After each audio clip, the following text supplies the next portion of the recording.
Guys, jumpa lagi ya, sorry ya, masih makan jamur. Oke, di sini masih bersama saya Salim di podcast Rumah BUMN Cirebon Inbis Batch 4. Masih bersama saya ditemani oleh Bu Eka ya. Bu, masih enak nih Bu. Alhamdulillah. Bu Eka, Ibu Eka ini tergabung di Rumah BUMN Cirebon. Itu apa sih Bu? Rumah BUMN Cirebon itu sebenarnya suatu tempat ya. Biasanya kita tuh nongkrongnya tuh di sini gitu. Kalau anak muda nongkrong di kafe, Oh, Mama ada nongkrong mama juga. pada nongkrong di sini gitu. Mama semua isinya gitu. Kebanyakan mama. Jadi Gitu. kalau yang laki-laki itu oknum. Oh gitu. Nongkrong sini. Nah, bawa makanan sendiri. Laki-laki Terus oknum. Terus gimana? Jadi nanti sini sharing-sharing tuh. Hmm. Terus di sini juga ada yang membina. Nanti suka ada ngebahas materi-materi apa. Terus ada pematerinya juga. Pematerinya disediain sama PLN yang nyediain pematerinya gitu. Pematerinya itu di apa tuh? Ini juga saya lihat kemasan Ibu nih keren juga nih. Ini hasil dari Rumah BUMN Cirebon juga. Desainnya. Belajarnya di Rumah BUMN Cirebon juga. Cara desainnya juga ada di situ. Iya. Oh, Ibu ikut kelas Inbis, Iya, inkubasi bisnis. Itu Ibu batch berapa? Batch 4. Batch 4 juga? Oh, Iya. sama dong saya. Saya batch 4. Jadi Pak Salim termasuk oknum. Masa? Karena saya laki-laki? Oh, enggak lah. Semua usaha sama lah ya guys ya. Enggak laki, enggak perempuan, semua sama. Kalau kita mau jadi entrepreneur, kita mau jadi wirausaha, ya gabung aja ke wadah. Salah satunya Rumah BUMN Cirebon ya.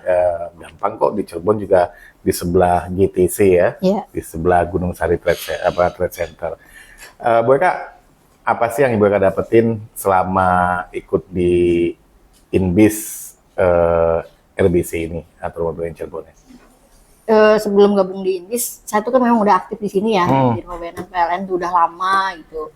Terus kemudian di sini tuh ada kelas khusus gitu, yang jadi memang dikhususkan lagi gitu, dikhususkan lagi untuk lebih fokus belajarnya kalau Inbis tuh. Nah, Inbis itu kan ada yang pertama dulu, Inbis 1, Inbis 2, Inbis 3. Kebetulan saya itu ikut di Inbis 4 karena waktu pas lihat Batch-nya 4. Batch 4. Ya, bukan Inbisnya, berarti batch-nya itu batch-nya, ya. jadi Ini jangan salah, bukan Inbisnya, tapi batch-nya 4. batch 4. Inbis 1, Inbis 2 saya bingung. Inbis 1, Inbis 2, Inbis 3, Inbis 4. Inbis batch 1, batch 2, batch 3, batch 4. Sebenarnya yang ngebedain tuh time-nya ya.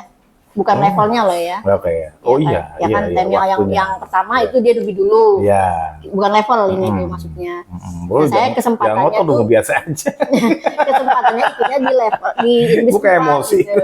Enggak, karena nanti orang berpikir itu level gitu. iya. Jadi kita harus jelasin bahwa 1, 2, 3 itu time-nya, Iya. bukan levelnya Iya. gitu.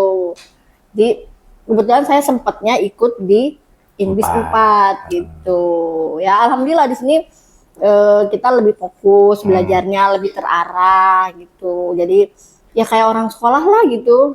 Jadi benar-benar kerja kita tuh dilihat. Jadi apa yang dijelasin kita terapin. Nanti kan bisa dievaluasi nih. Apa yang sudah kita terapin gitu. Apa yang Ibu terapin dari sebelum ikut Inbis sama setelah ikut Inbis, apa yang dirasain sama Ibu? Ya kalau di ilmu sih sebenarnya kalau ilmu mah baca juga bisa ya. Kalau di Inbis kan kita tuh bisa lihat langsung penerapannya. Jadi ini diajarin gini nih, sok coba diterapin di usaha kamu gitu. Kayak kan kita tentang manajemen keuangan. Manajemen keuangan tuh begini ilmunya. Nah, coba kita terapin nih di usaha kita tuh gimana ilmu itu gitu.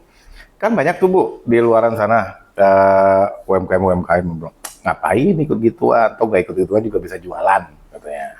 Itu gimana ya Pak Ibu tuh? Ya, banyak yang ngomong gitu kan ya guys ya, banyak ya begitu ya. Ngapain ikut kelas ya gitu kan? Nggak ikut kelas juga bisa jualan gitu. Yang ngomong gitu tuh karena biasanya dia belum nyoba. Dia belum nyoba. Merasa pintar. Yang satu, yang kedua gagal masuk. Oh gagal masuk jadi dendam. Oh jadi karena dia gagal masuk tidak masuk kurasi. Iya. Ya tidak masuk kurasi jadi dendam. Ngapain ke situ? Nggak ke situ juga bisa jualan gitu ya. Nah itu setelah ikut Inbis, apa yang Ibu rasakan dengan penjualan ataupun dari mental entrepreneur Ibu sendiri? Kalau dari segi finansial sih belum terlalu lonjak gitu ya. Cuman kita jadi rapih gitu loh. Terutama di manajemen produksi sama keuangan. Dulu tuh kalau saya manajemen produksi nih, manajemen usaha saya loh ya. Ada uang produksi, nggak ada uang stop dulu. Ada uang. Nah sekarang nggak teratur gitu. Kita tuh harus bisa mengatur pola keuangan kita supaya bisa produksinya berkelanjutan. Jadi nggak kayak manajemen dulu kan kita mikirnya yang penting jalan, ya? Usaha jalan gitu, dapat untung gitu kan. Sekarang tuh enggak gitu, nggak sesederhana itu. Ternyata ada ilmunya gitu. Ya kalau jualan mah ya jualan, laku ya laku. Berarti luar biasa Bu ya, pematerinya di situ yang ada berapa orang? Pematerinya sih hanya satu, jadi ya itu. Jadi kita juga sharing kan sama teman-teman UKM itu, nanti kita kan sharing kan. Kita masalah kita di apa nih? Saya usahanya, masalah saya di apa? Kita sharing ke yang lain yang punya pengalaman gitu. Jadi tiap hari belajar aja gitu kayak anak sekolah ya gitu? Enggak lah. Itu sih aktivitasnya apa aja? Itu dua kelasnya kan 2 minggu sekali. Jadi ya kelasnya itu 2 minggu sekali, iya. Bukan tiap hari? Bukan. 2 minggu sekali kelasnya. Ya karena kalau tiap hari kan Ibu jualan, ya, Ibu produksi, ngapain gitu kan ya. Tapi pematerinya sendiri bagaimana menurut Ibu? Ada berapa orang sih yang ngajarnya itu? Pematerinya satu. Oh, satu orang.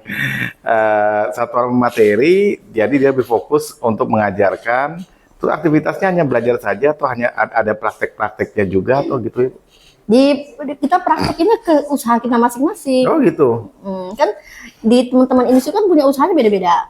Tapi kadang-kadang begini loh Bu, kalau ada apa namanya itu kayak kelas Inbis gitu kan, dia hanya seputar Inbis itu aja sekian bulan, selama sekian bulan itu ya asal diajarkan tanpa adanya pengawasan, tanpa adanya diikutkan apa ya, dikawal usahanya.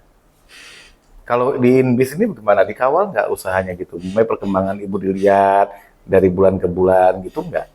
Ya kalau dikawal banget itu sih enggak. Ini kita dievaluasi. Iya, dievaluasi maksudnya.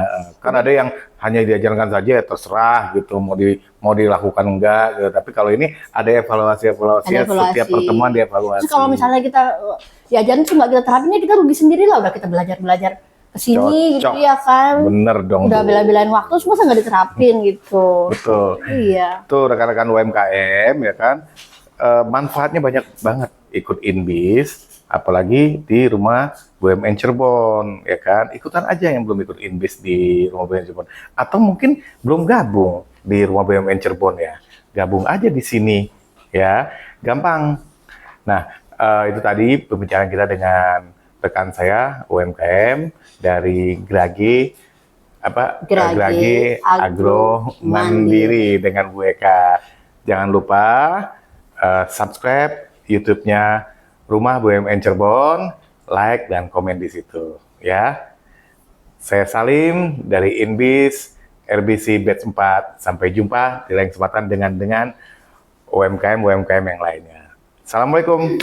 Waalaikumsalam. Thank you Bu.